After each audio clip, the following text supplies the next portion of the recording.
ሰላም ውድና የተከበራችሁ የዩቲዩብ ፋሚሊ እንደምናችሁ ደህና ናችሁ? አለን እግዚአብሔር ይመስገን እኛ በጣም ደህና ነን። እንግዲህ ዛሬ መጥቼላችኋለሁ። ዛሬ መጣሁት ብቻዬን ነው። ያው እንግዲህ አይደብራችሁ ሲስተር ስለሌለች እኔ ግን ከሚቀዘቅዝ ብዬ ብቻዬን በቃ ሞቅ ለመቀል አደረገው መጥቻለሁ። እናንተም ደግሞ እኔ ያወራው እኔ ለፈልፋለሁ። እናንተ ሰብስክራይብ አድርጉ፣ ሼር አድርጉ፣ ላይክ አድርጉ። በጣም ነው የምንወዳችሁ ታውቃላችሁ። ደግሞ ሄድ እና ቤተሰብ ዛሬ እንግዲህ ያው ሲስተር አልተመቻትም የሆነ ቦታ ሄዳለች። ለዛ ነው ብቻዬን የመጣሁት። እንግዲህ ያው ከናፈቃቻችሁ ቀጣይ ቪዲዮ ላይ ትመጣለች። ያው በአንድ ቪዲዮ የሆነ ሰውን ሁሌ ስታዩት ከዛ አንድ ቀን ጥፍት ሲልባችሁ ይናፈቃችኋል ማለት ነው። እንደዛ ከሆነ ቀጣይ እናመጣታለን። ካልናፈቀቻችሁ ግን ብቻዬን ነው የምሰራው ካሁን በኋላ እንደው ብዬ እንትን አልልም። እና ቤተሰብ እንግዲህ ያው ማታ የተለቀቀውን ቪዲዮ አይታችሁታል ብዬ ተስፋ አደርጋለሁ። ያው ሩታ በቤቷ የሆነ ቪዲዮ ለቃለችና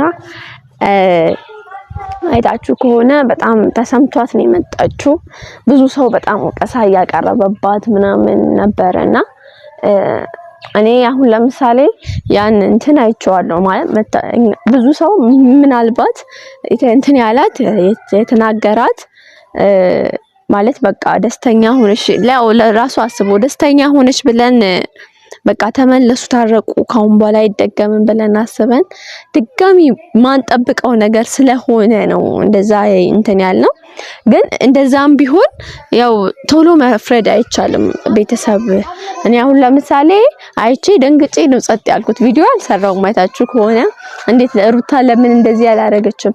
ምክንያቱም የሷን ስሜት እኛ አንረዳትም። ሩታ ያለችበትን ሁኔታ አንረዳትም። ሁላ እሷውን በጣም ከባድ ሁኔታ ውስጥ ነው ያለችው።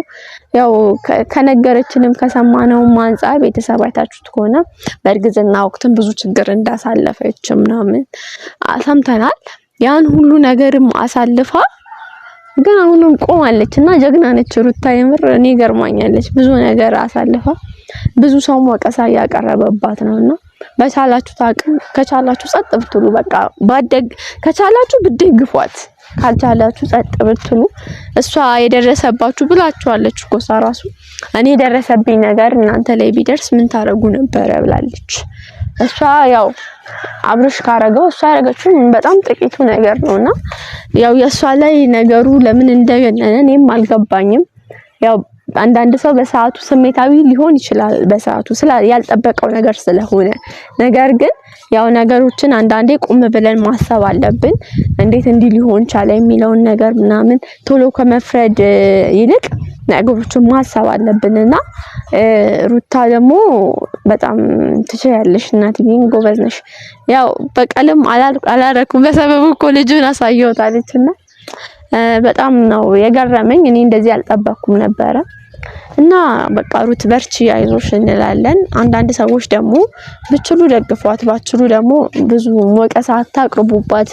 ብዙ መከራ ያሳለፈች ሰው ነች። ያው ከምናየው አንፃር ያው ህይወታቸውን አንድ ሚዲያ ላይ አውጥተውታልና ያው ሁሉንም ነገር እንደምናየው ነውና በዛ እርጉዝ በነበረችበት ሰዓት እንክብካቤ ምናምን ነው የሚያስፈልጋት እንጂ አንደኛ የእርግዝና ሆርሞን መቀየር እያለ ብዙ ነገር እያለ ያን ሁሉ ነገር አሳልፋ እዚህ ደርሳለችና በልጅሽ እንደምትካሺ ተስፋ አደርጋለሁ። ልጅሽ እንደሚከሰሽ ማምናለሁ።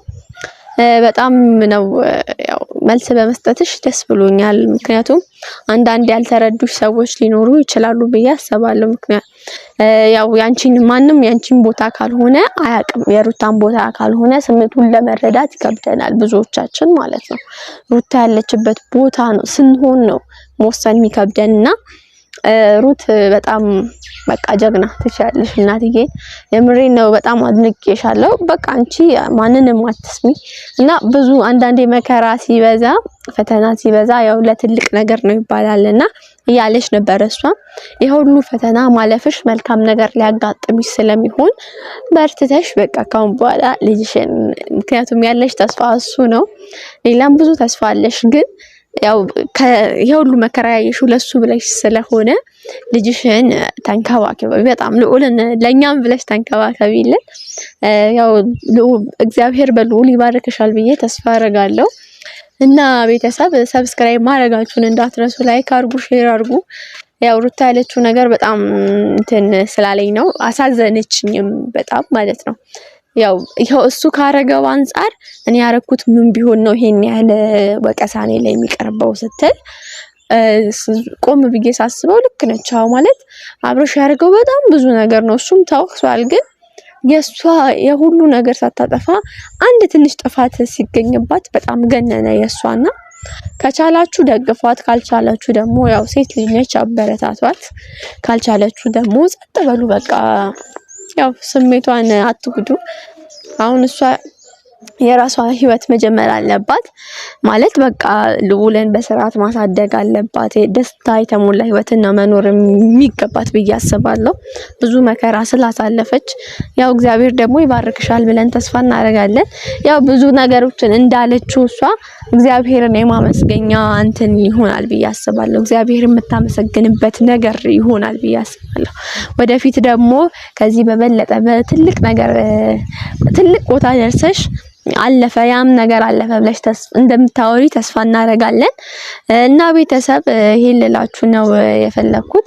ከቻላችሁ ሰፖርት አድርጓት፣ ካልቻላችሁ ደግሞ ጸጥ በሉ፣ ስሜቷን አትጉዱ። ብዙ መከራ ያየሽ ሰው ነችና ያው እግዚአብሔርም ይርዳሽ ሩታ፣ በርቺ፣ ትልቅ ቦታ እንደምትደርሺ ተስፋ እናደርጋለን። እናንተም ይሄን ቤት ሰብስክራይብ አድርጉ፣ ላይክ አድርጉ። እንወዳችኋለን። መልካም ቆይታ። ቻው።